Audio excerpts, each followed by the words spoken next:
ओम शांति। 22 जुलाई 2023 के ईश्वरीय महावाक्य। पहले सुनते हैं मुरली के मुख्य पॉइंट्स। बाबा ने कहा, बनी बनाई बन रही, इसमें कोई फर्क नहीं हो सकता। तुम बच्चे कितनी भूलें करते हो, परंतु भूल भी ड्रामानुसार होनी ही है। मैं फिर से आकर तुमको अभूल बनाता हूँ। यह वर्ल्ड की हिस्ट्री ज्योग्राफी चक्र लगाती है। 4 युग फिरते रहते हैं। यह है पुरुषोत्तम युग, अर्थात पुरुषोत्तम बनने का युग। फिर बाबा ने कहा, इस समय मैं सचखंड स्थापन करने आया हूँ, तो जरूर नई दुनिया स्थापन कर पुरानी को मिटाना पड़े। अभी तो दुख के पहाड़ गिरने वाले हैं। यह राजधानी स्थापन हो रही है। तुम पतित कांटों से दैवी फूल बन रहे हो। बाप अजामिल जैसे पापियों का भी उद्धार करते हैं। तुमको नर से नारायण, राजाओं का राजा बनाते हैं। अभी तुम बाप पर बलि चढ़ते हो, तो बाबा फिर 21 जन्म के लिए तुम पर बलि चढ़ते हैं, अर्थात तुम्हें ऊंच ते ऊंच बनाते हैं। और लास्ट में बाबा ने कहा, सृष्टि का नाटक पूरा हुआ। बाप तुमको ले चलने के लिए आए हैं, लेकिन पहले योग अग्नि से विक्रमाजीत बनो। इसमें मेहनत है।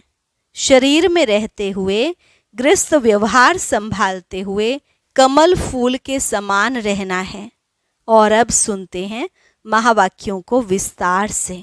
मुरली का सार। मीठे बच्चे, आप मुए मर गई दुनिया। बाप का बनना अर्थात देह अभिमान टूटना। एक बाप के सिवाय और कुछ भी याद ना आए। प्रश्न, अंत का समय समीप देखते हुए कौन सा स्लोगन सदा याद रखना है? उत्तर, किनकी दबी रहेगी धूल में, किनकी राजा खाए। यह स्लोगन सदा याद रखो, क्योंकि अभी दुख के पहाड़ गिरने हैं। सबका मौत होना है। तुम बच्चे तो अभी बाप पर पूरा बलि चढ़ते हो। तुम्हारा सब कुछ सफल हो रहा है। तुम एक जन्म बलि चढ़ते, बाप 21 जन्मों के लिए बलिहार जाता है। 21 जन्म तुम्हें लौकिक माँ बाप के वर्षे की दरकार नहीं। द्वापर से फिर जैसा कर्म वैसा फल मिलता है। गीत, मैं एक नन्हा सा बच्चा हूँ। ओम शांति। यह तो मनुष्य मात्र जानते हैं कि ऊंच ते ऊंच भगवान है। भगवान को हमेशा परमपिता परमात्मा कहते हैं, और उनका ऊंचा नाम भी है, ऊंचा ठाव भी है। सबसे ऊंच मूल वतन में रहते हैं। अब जबकि गॉड फादर कहते हैं, तो जरूर बच्चे ही ठहरे। ऐसे तो नहीं कह सकते कि हम फादर हैं। सर्वव्यापी कहने से तो सब फादर हो जाते। उनको तो हमेशा परे ते परे परम धाम में रहने वाला परम पिता परमात्मा कहा जाता है। ऊंच ते ऊंच भगवत, इसलिए सब भक्त उनको याद करते हैं। कहते भी हैं, भगवान को ही भक्तों को भक्ति का फल देने यहाँ आना पड़ेगा। वह बाप है स्वर्ग का रचयिता। क्रिएटर जरूर नई दुनिया ही रचेंगे, तो वह आएगा कहाँ? क्या पतित दुनिया में व पावन दुनिया में? देखो, यह बात अच्छी रीति धारण करने की है। तुम कोई छोटे नहीं हो। शरीर के ऑर्गन्स तो बड़े हैं ना। तुम जानते हो, सभी बाप को याद करते हैं, समझते हैं यहाँ दुख है। हमको ऐसी जगह ले चलो जहाँ शांति सुख हो। ड्रामानुसार बाप को आना ही है। बनी बनाई बन रही, इसमें कोई फर्क नहीं हो सकता। वर्ल्ड की हिस्ट्री ज्योग्राफी चक्र लगाती रहती है। 4 युग फिरते रहते हैं। कलयुग के बाद होता है संगम युग। कलयुग और सतयुग के बीच का यह है कल्याणकारी धर्माऊ युग। यह है पुरुषोत्तम युग, अर्थात उत्तम ते उत्तम। मर्यादा पुरुषोत्तम बनने का युग। इस युग जैसा उत्तम युग कोई होता नहीं। सतयुग त्रेता का संगम युग कोई उच्च नहीं है, उसमें तो दो कला सुख की कम होती है। इस संगम युग की ही महिमा है। तुम जानते हो, बाप तो है ऊंच ते ऊंच, ऐसे नहीं कि सर्वव्यापी है। बच्चे कितनी भूल करते हैं, परंतु भूल भी ड्रामानुसार होनी ही है। मैं फिर आकर अभूल बनाता हूँ। बाप कहते हैं, मुझे तुम उच्च ते उच्च भगवत कहते हो, मैं फिर तुम बच्चों को अपने से भी उच्च बनाता हूँ। तब तो भक्त याद करते हैं, लेकिन सर्वव्यापी कहने से मिट्टी में मिला दिया है, तो खुद भी ऐसे कंगाल दुखी हो गए हैं। भारत सुख धाम था, अब दुख धाम है। अब बाप कहते हैं, तुमको अपने से भी उच्च बनाता हूँ। मैं तो परम धाम ब्रह्मांड में रहता हूँ, तुम भी वहाँ रहते हो, फिर यहाँ आते हो पार्ट बजाने। जानते हो, ब्राह्मण है ऊंचे ते ऊंच चोटी, तो ऊंचे ते ऊंच शिव बाबा की क्या निशानी रखेंगे। वह तो एक स्टार है, जैसे आत्मा वैसे परमात्मा। चमकता है भ्रिकुटी के बीच अजब सितारा। आत्मा का रूप है ही स्टार। यह बना बनाया ड्रामा है। इसमें सभी आत्माएं ब्रह्मांड निराकारी झाड़ में रहती हैं, जिसको निर्वाण धाम कहा जाता है। आत्माएं निराकारी दुनिया स्वीट होम से आती हैं। अभी तो दुख धाम है। कितने पार्टीशन हैं। सतयुग में कोई पार्टीशन नहीं था, भारत ही उच्च खंड था। बाबा को सत्य ट्रुथ कहा जाता है। बाबा कहते हैं, मैं सचखंड स्थापन करने आता हूँ, तो जरूर नई दुनिया स्थापन कर पुरानी दुनिया को मिटाना पड़े ना। अभी दुख के तो पहाड़ गिरने वाले हैं। किनकी दबी रहेगी धूल में, किनकी राजा खाए। वो भी समझते हैं कि हम जो बॉम्ब्स बनाए आपस में आंख दिखाते हैं, तो आखिर खात्मा तो जरूर होना है। परंतु पता नहीं कौन प्रेरक है जो ऐसी चीज बनवा रहे हैं। गीता में भी है कि पेट से मुसल निकले। यह है सारी बुद्धि की बातें। बॉम्ब्स निकालते हैं अपने नेशन का विनाश करने। यादव कौरव पांडव 3 सेनाएं हैं ना। यादव कौरव लड़कर खत्म हुए, बाकी कौरव पांडवों की कोई लड़ाई नहीं होती। तुम्हारी कोई से युद्ध नहीं। तुम हो योग बल वाले राज ऋषि। सन्यासी हैं हठयोग ऋषि। वह शंकराचार्य, यह शिवाचार्य। श्री कृष्ण आचार्य नहीं कहेंगे। वह अब नॉलेज ले रहा है, फिर सो श्री कृष्ण बनने के लिए। यह राजधानी स्थापन हो रही है। तुम पतित कांटों से दैवी फूल बन रहे हो। गीत में भी सुना, आओ अजामिल जैसे पापियों का उद्धार करें। गाया भी जाता है पतित पावन। वही सतगुरु हैं जो तुमको नर से नारायण, राजाओं का राजा बनाते हैं। यह है एम ऑब्जेक्ट। यह पाठशाला है ना। इसमें हम नर से नारायण, नारी से लक्ष्मी बनते हैं। इसमें अंधश्रद्धा की बात नहीं। स्कूलों में एम ऑब्जेक्ट तो होती है ना। तुम बाप के पास आए हो बेहद का वर्षा लेने। वहाँ का वर्षा यहाँ लेना होता है। वो है ही सुख धाम, यह है दुख धाम। गीत में सुना, मैं छोटा सा बच्चा हूँ। तुम बच्चे हो ना, कोई 25 वर्ष का, कोई 20 वर्ष का। बाबा कहते हैं, एक दिन का बच्चा भी वर्षा ले सकता है। बेहद का बाप फिर भारत को हीरे जैसा बनाने आया है। सतयुग में कितने हीरे ज्वाहरों के महल थे, बात मत पूछो।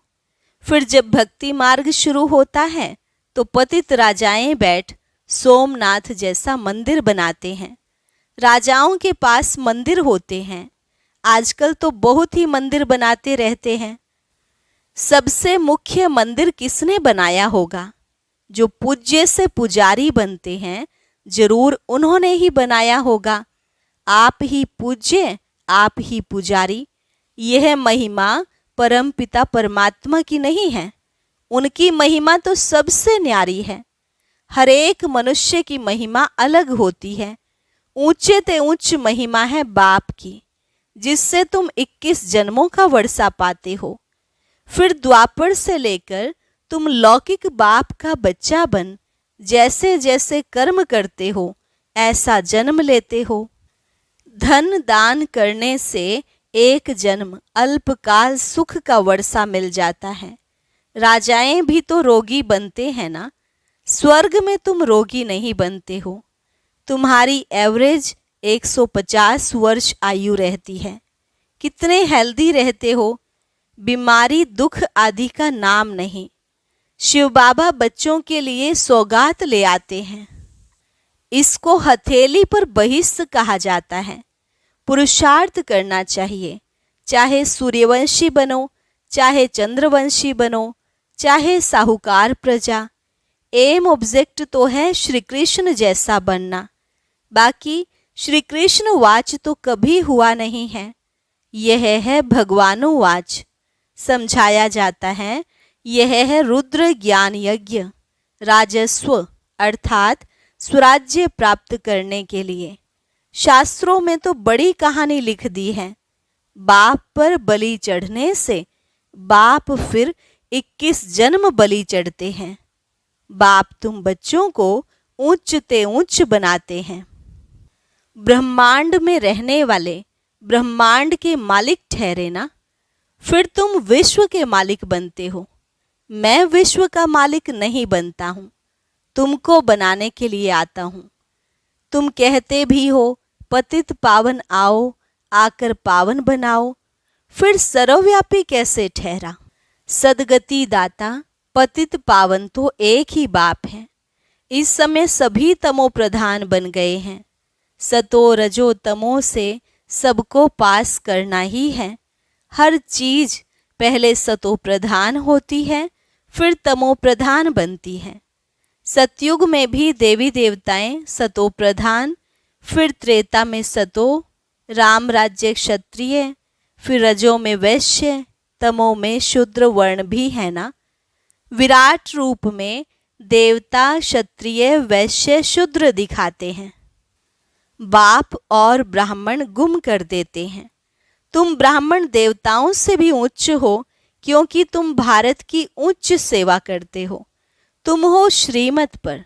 श्रेष्ठ ते श्रेष्ठ, उच्च ते उच्च भगवान की मत मिलती है, जिससे तुम भी श्री लक्ष्मी नारायण बनते हो, श्री श्री शिव बाबा द्वारा। फिर माया का प्रवेश होता है तो तुम आसुरी बन पड़ते हो। कल्प कल्प बाबा ऐसे आकर समझाते हैं। बाबा ने ज्ञान का कलश तुम माताओं पर रखा है, मनुष्य से देवता बनाने। सन्यासी तो माताओं को नरक का द्वार समझते हैं, निंदा करते हैं। फिर आकर उन्हीं माताओं से भीख मांगते हैं तो फिर कर्जा चढ़ जाता है। इसलिए पुनर्जन्म फिर भी गृहस्थियों पास ले, फिर सन्यास करते हैं। पुनर्जन्म नहीं लेते तो फिर इतने ढेर सन्यासी कहाँ से आते। भारत पवित्र था, संपूर्ण निर्विकारी दुनिया कहा जाता है। बरोबर देवताओं के आगे महिमा गाते हैं, आप सर्वगुण संपन्न। फिर अपने को कहते हैं मुझ निर्गुण हारे में कोई गुण नहीं। सर्वगुण संपन्न यह शिव बाबा की महिमा नहीं है, यह देवताओं की महिमा है। परंतु पूरा ज्ञान न होने कारण राम सीता के आगे भी यह महिमा कर देते। शिव जयंती मनाते हैं, परंतु समझते कुछ भी नहीं है। तो बाप कहते हैं तुम्हारा अब ज्ञान का तीसरा नेत्र खुलता है। देवताओं को तीसरा नेत्र होता नहीं। चित्रों में देवताओं को दिखाते हैं, परंतु वास्तव में है तुम्हारा। परंतु तीसरा नेत्र खुला फिर बंद भी हो जाता है। आश्चर्यवत सुनंती पशंती, औरों को सुनावंती, फिर भी भागंती हो जाते हैं। बहुत अच्छे अच्छे बच्चे माया से हारते हैं। बाप युद्ध कराते हैं 5 विकारों पर जीत पहनाने लिए, बाकी और युद्ध तो है नहीं। तुम अभी हो ब्रह्मावंशी, फिर देवता बनेंगे। अभी शूद्र से ब्राह्मण वर्ण में आए हो। इस समय सृष्टि चक्र पूरा बुद्धि में है, नाटक पूरा होता है, बाप ले चलने आए हैं। माया ने सबको पतित बनाया है। अब बाप कहते हैं योग अग्नि से तुम विक्रमाजीत बनो। इसमें मेहनत है और कुछ करना नहीं है, बाप को याद करना है। बाबा हम आपके थे, आपने हमको फिर सतयुग में भेजा, पुनर्जन्म सतयुग में लेते रहे, फिर त्रेता में आए तो पुनर्जन्म त्रेता में लिए। इसको भी बाप कहते हैं तुम अपने जन्मों को नहीं जानते हो, हम बताते हैं। मनुष्य 84 जन्म कैसे लेते हैं? 84 लाख की तो बात ही नहीं हो सकती। कल्प की आयु ही 5000 वर्ष है। इन शास्त्रों ने तो तुम्हें घोर नींद में सुला दिया था। अब बाप ने तुमको जगाया है। तुम जाग कर बाप से वर्षा ले रहे हो। तुम छोटे बच्चे हो, कोई 3 मास का, कोई 4 मास का। तुम ईश्वर के बनते हो तो फिर आप मुए मर गई दुनिया। बाप का बनते हो तो देह अभिमान टूट जाता है। बाप कहते हैं शरीर में रहते हुए, गृहस्थ व्यवहार में रहते हुए कमल फूल समान रहना है। सतयुग में तुम पवित्र संबंध में थे, अब अपवित्र गृहस्थ धर्म वाले बने हो। तुम देवी देवता धर्म वाले ही 84 जन्म लेते हो। भक्ति भी तुम शुरू करते हो, पूज्य से पुजारी तुम बनते हो। पहले तुमने अव्यभिचारी भक्ति की, अब भक्ति भी व्यभिचारी बन पड़ी है। फिर तुमको बाप से वर्षा मिलता है। बाप को आना भी संगम युग पर होता है। युगे युगे कहने से करके 4 युग कहो ना, फिर 24 अवतार, कच्छमच अवतार कैसे हो सकेंगे?